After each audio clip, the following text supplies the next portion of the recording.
আসসালামু আলাইকুম। বরবাদ নিয়ে একটু কথা হোক আগে।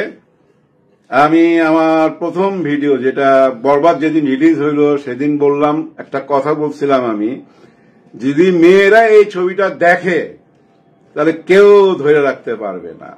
হ্যাঁ, মেয়েরা দেখতেছে ভাই ভাই আমার নিজের মনে করেন যে আমি একটু অবাক হয়েছি এই জন্য যে প্রথম দিন যেভাবে আমি বলতেছিলাম না, যদি মেয়েরা দেখে, যদি দেখে, কিন্তু আমি কনফার্ম করি নাই যে মেয়েরা দেখবে।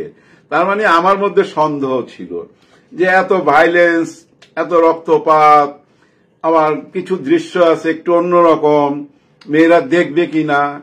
কিন্তু মেয়েরা দেখতেছে ছবিটা, এবং কিছু বয়স্ক মানুষও দেখতেছে। সিনেমা হলের সাথে আমার যোগাযোগ আছে, তো আজকে থেকে মেয়েরা যাচ্ছে ছবি দেখতে। তার মানে আমি যেটা ভাবছিলাম সেটা ঠিক হয় নাই, সেটা ঠিক হয় নাই, আমার ধারণার বাইরে গেছে এটা। কারণ আমি ওই যে বললাম না যে বেশি রক্তপাত, ভাইলেন্স এরকম দেখবে কিনা, কিন্তু দেখে। দেখার পিছনে একটা কারণ আছে, সেটা কি জানেন? ঋতিকা পাল, ওই চরিত্রটা আমি যেটা পরে চিন্তা করে বের করলাম কেন এত মেয়ে মানুষ দেখতেছে ছবিটা, আজকে বিশেষ করে ঋতিকা পালের চরিত্রটা। হ্যাঁ, ওইটা তো মেয়েদের পক্ষে একেবারে, হ্যাঁ মেয়েদের পক্ষে সাংঘাতিক চরিত্র ভাই। প্রত্যেকটা মেয়ে পছন্দ করবে ওই চরিত্রটা। আবার গত ভিডিওতে আমি একটা কথা বলতে ভুলে গেছি, যেটার জন্য সরি। সেটা হলো যে আমার খুব প্রিয় মানুষ মিশা সওদাগর, হ্যাঁ তার কথা বলতেই ভুলে গেছি, ওই যিশুর নিয়ে কথা বলছি। মিশা সওদাগর এই চরিত্রে যা করছে ভাই, বিশেষ করে এই ছবিটাতে বরবাদে, দারুণ চরিত্র, দারুণ। দেখেন ছবিটা যেভাবে আরম্ভ হয়েছে, ধরেন একটা ছেলে ড্রাগ অ্যাডিক্টেড, তাই না, বহু রকম নেশা পানি করে, খারাপ ছেলে। খারাপ ছেলের একটা মেয়েকে ভালো লাগতেই পারে, একটা মেয়েকে ভালো লাগছে, এক মুহূর্তে ভালো লেগে গেছে। ভালো লাগাতে যেটা হয় আর কি, প্রেম হয়ে গেছে। প্রেম হওয়ার পর মেয়েটাকে নিয়ে যখন বাবার সামনে দাঁড়াইলো, তখনই আরে বাবাটাকে জানেন, মিশা সওদাগর। এখানেই শুরু, কিন্তু এখান থেকেই ছবিটা শুরু, এখান থেকেই বরবাদ, সবকিছু বরবাদ করে দিতেছে। এখন আসি একটা ঘটনা বলি আপনাদেরকে, তাহলে আপনারা একটু বুঝতে পারবেন ছবিটার ডিমান্ড কেমন। বগুড়াতে একটা সিনেমা হল আছে মধুবন, গত পরশু দিনের ঘটনা। হ্যাঁ, গত পরশু দিনের। চাঁপাইনবাবগঞ্জ থেকে দুইটা বাস আসছে, 70 জন লোক আসছে, মা বোন সবাই মিলে আসছে, তারা ছবি দেখবে। এসে দেখে টিকিট নাই। এখন টিকিট পাবে কোথায়?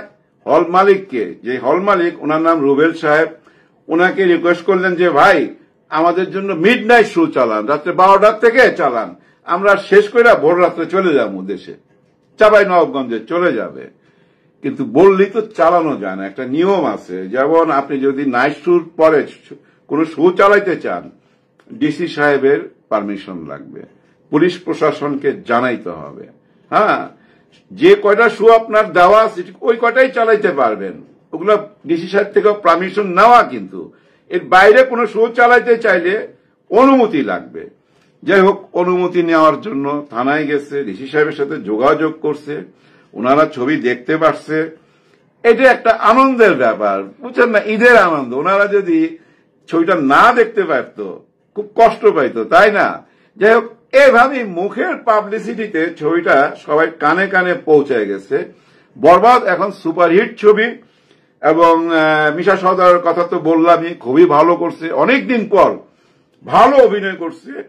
আর হয় কি জানেন, এই ধরনের আর্টিস্ট যারা আছে, শিল্পী, এদেরকে যদি ভালো চরিত্র দেওয়া হয়, চরিত্র যদি না দেন কাউকে, সে কিছুই করতে পারবে না।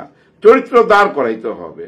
আর মূলধারার চরিত্রে, মূলধারার ছবিতে অনেকে আবার লজিক খোঁজে, লজিক খুঁজতে যায়।